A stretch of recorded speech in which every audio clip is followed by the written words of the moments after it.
Hello and welcome to Precon Decon, the video series where I deconstruct the pre-constructed decks of Magic the Gathering's history. In this video we're going to look at the last deck from Dark Ascension, which is Swift Justice, which is a white and red deck. Let's look at the deck list. So we've got 26 creatures, 5 instants, 3 sorceries, 2 artifacts, 24 land, mana curve off to the side there. So I'm going to start off by saying that I think overall this is like the weakest of the Dark Ascension decks, and it's because there's not really a theme to it. It's just kind of generic white-red sort of small creatures go wide aggro. There's not really something. It's not like tribal themed. It's not like the zombie one. Or the it doesn't have a really theme like the black and white sacrifice humans, or the self-milling like green blue. It's just kind of, it feels a bit like a pile of cards. I mean, they're the individual pieces are fine, but overall it just feels a bit bland. So just going to set expectations there, I suppose. So the foil face rare is Requiem Angel, so 5 and a white for a 5/5 flyer, which is fairly good stats. Whenever another non-spirit creature you control dies, put a 1/1 spirit token into play. This is pretty good. Obviously, you've got like a lot of creatures in the deck. They're all fairly small as well for the most part. So if they die, at least you're getting some extra value, and they're coming back as a spirit token. As a small evasive creature, which is fine. So you can just keep attacking.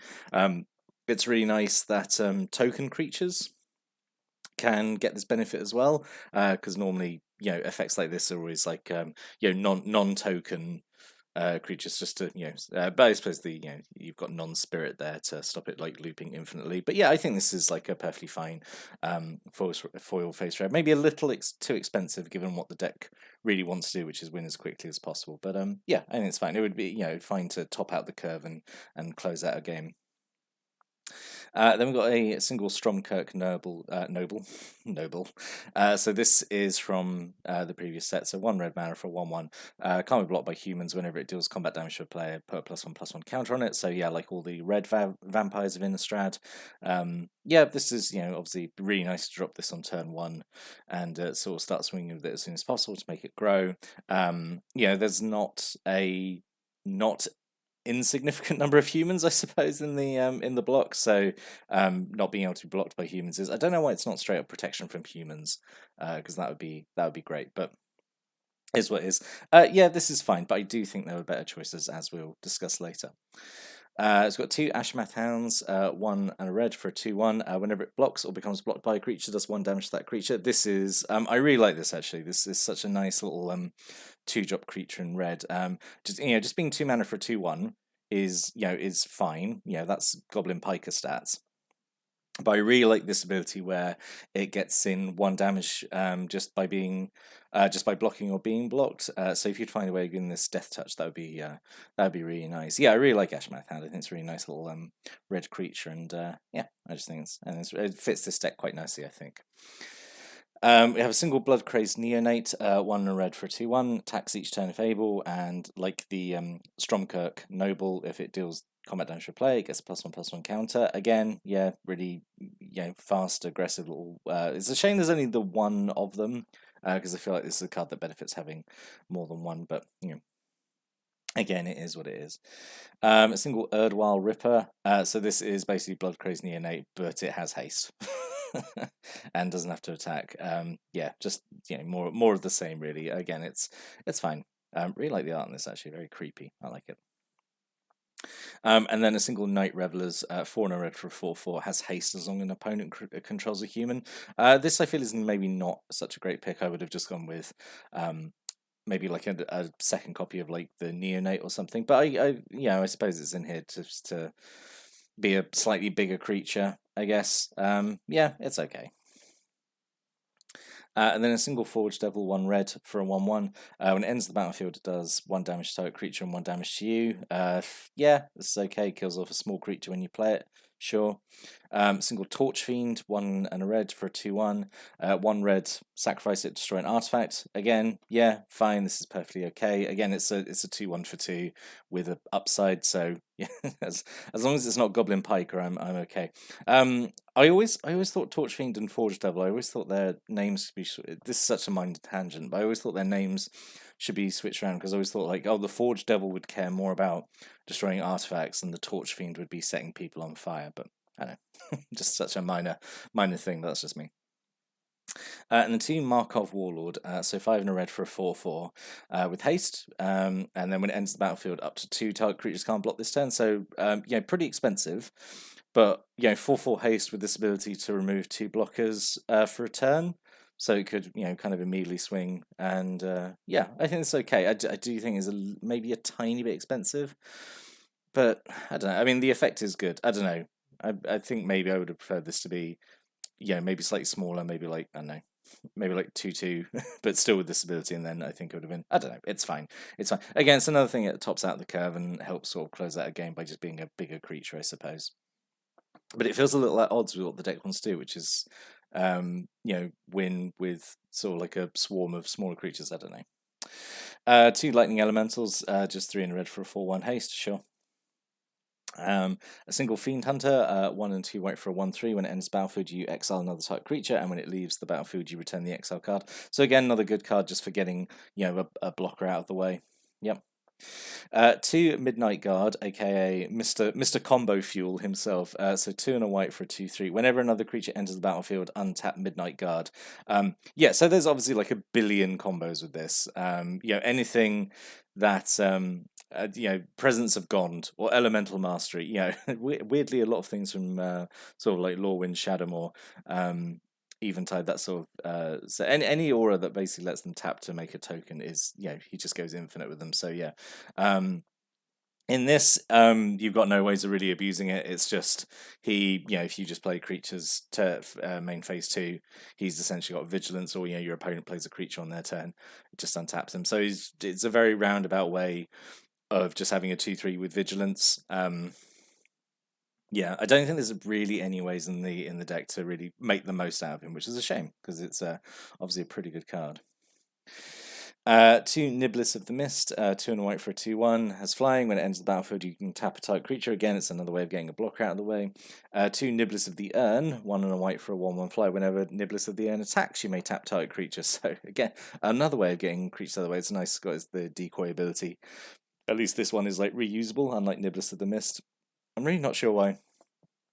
I know they're fulfilling sort of slightly different roles, but like this seems so similar. Like, pretty sure we could have had like just one, rather than 2 very, very similar effects, I suppose. Single Silver Chase Fox, 1 and a white for a 2/2. So yeah, again, fine stats. 1 and a white, sacrifice it to exile an enchantment. This it's conditional, but like it's nice to have the option, I suppose, because there's a fair few enchantments running around in Innistrad block, mostly like the curses. But yeah, obviously there's a few other like pretty good. They were pretty good auras at the time as well. And a bunch of M12 cards here, which I always feel like is a sign that like the theme of the deck wasn't strong enough to like carry on its own. Like it needs like padding. That's the feeling I always get with these. When there's a lot of M12 cards in it. So yeah, 2 Assault Griffins, just 4 mana for a 3/2 flyer, 2 Elite Vanguard, 1 white mana for a 2/1, and then Serra Angel, 3 and 2 white for a 4/4 flying and vigilance. Yeah, I mean, like all these creatures are fine. It's just they're just little bland, aren't they? Obviously, apart from Serra Angel, who's perfect and can do no wrong, but yeah, it's okay. And then 2 Burning Oil, 1 and a red. So getting into sort of combat tricks now, I suppose, and removal. So Burning Oil, 1 and a red, does 3 damage to target attacking or blocking creature, which is okay for 2 mana, I suppose. Obviously it's maybe it's slightly worse than. I mean, it is worse than, say, like Lightning Strike or Searing Spear, but it has flashback, so at least you can get sort of 2 castings out of it. And like 3 damage is, it's fine at this cost to even with the sort of timing restriction on it. A single Nightbird's Clutches, 1 and a red, up to 2 target creatures can't block this turn. You can flash it back. So a lot of ways to actually remove blockers in this deck, which is good, which is kind of what the deck wants to do. It wants to get blockers out of the way so you can swing unopposed. Because you got this, you got the Markov Warlord, you got a few tap down effects. Yeah, quite a lot going on. And then 2 Rack with Madness, 3 in a red, sorcery, target creature deals damage to itself equal to its power. Very roundabout way of just usually saying just, destroy target creature, because usually what you're going to target with this typically is going to have power higher than its toughness or equal, so it's going to die anyway. So it's a very roundabout way. Just don't cast it on something that's got lifelink, because that's going to end badly. We've got 2 Rally the Peasants, which is a pretty good little buff spell. So 2 and a white, and it does Trumpet Blast. Creature you control get +2/+0 to under 10, and it has Flashback for sort of the same cost, which is actually pretty good. So you could go ham in a single turn. Spend 6 mana and give all your stuff +4/+0 to under 10. It being instant is obviously really nice. This is, and it's what the deck wants to do. It wants to go wide, give a big efficient buff all over. So yeah, I like Rally the Peasants. Pretty good. A single skillful lunge, 1 and a white, target creature gets +2/+0 and gains first strike turn 10. This hilariously gets obsoleted in the very next set with Zealous Strike, I think it is, which is exactly the same card, exact same cost, except it gives +2/+2 and first strike, and is still an instant. So yeah, but I would argue like it's not that big a downgrade, because I remember mentioning this like a few. I think when I was looking at Scars and Mirrodin deck, I can't remember which one, but typically when you're giving first strike something, you don't really care about giving the toughness boost. You really just care about giving the power boost, because the whole idea is you want to kill something before they take damage back. So the toughness boost is kind of irrelevant. But not giving a toughness boost means you can't then use it to save them from removal or something like that. I don't know, but yeah. Also, just having one of them is kind of weird. Does really nothing, I suppose. It's okay. I would have either none of these or like 3 of these, basically. And then 2 Traveler's Amulet, just 1 mana artifact. You can sacrifice it, search your library for a basic land card, put it into hand, then shuffle. I don't think this was really needed. I don't think the deck really needs sort of mana fixing that much, honestly. But especially when like Evolving Wilds is in the set, you could have just had Evolving Wilds rather than waste a card slot on Traveler's Amulet. But I don't know. And then 12 Mountain, 12 Plains. So it's a fairly equal color distribution. So what could have been? As you probably can tell from my less than excited tone, not overjoyed by this one. And I'm not saying like the deck is bad, because it's hard to do red white kind of aggro wrong, and I don't think this deck's doing anything wrong. There's just I think a few better cards it could have had. Because I feel it's quite reliant on a lot of M12 cards. And yeah, it's just got like some weird like one-off choices. You could have had maybe a bit more consistency. I guess what I would have gone here is maybe leaned more into red. Make red more like the primary color. So like maybe do sort of like a 2/3 of it red and 1/3 white. Would have had faithless looting. So 1 red, you draw 2 cards, then discard 2 cards, and you flash it back. So this is like if you're dumping out your whole hand on your bunch of weenie cards, you need some fuel. I know this doesn't give you card advantage, but at least it lets you, draw more stuff. So you could, before you've wiped out your hand, you draw stuff and maybe discard lands that you don't need anymore, and you've drawn more kind of creatures or threats or whatever.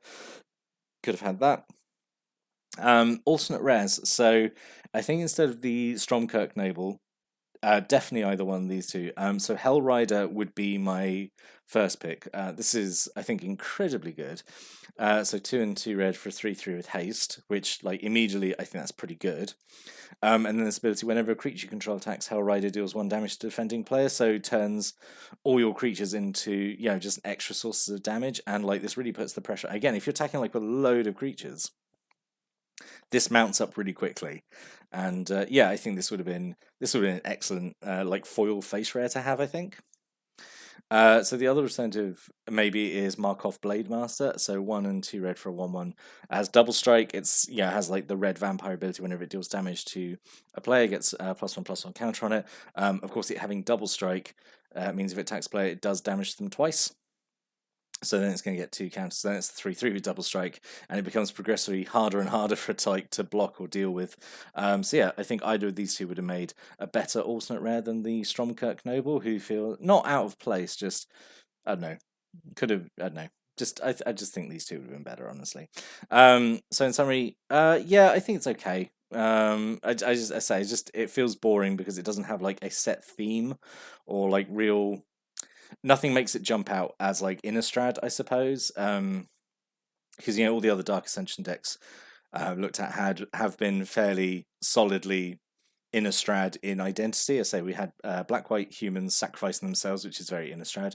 The green-blue self-mill, Innistrad cares about graveyards. Blue-black zombies, and oh god, what was the other one? Can't remember off the top of my head. And oh yeah, the Undying one, the green red Undying one, where creatures come back from the dead, which is spooky. Yeah, so this one just feels a little bit wishy washy in terms of like identity and stuff. I mean, it's all fine, but I still think it's the weakest out of the Dark Ascension selection. But what did you think after seeing the deck? Have you got any thoughts, stories, comments, opinions about the deck? Stick a comment below. We'd love to hear people's opinions on this one. But now we're done with looking at Dark Ascension, so we're going to move on. Next video, we're going to start looking at Avacyn Restored and the decks from that. So we'll see you next time. Thanks for watching, listening. Have a good day.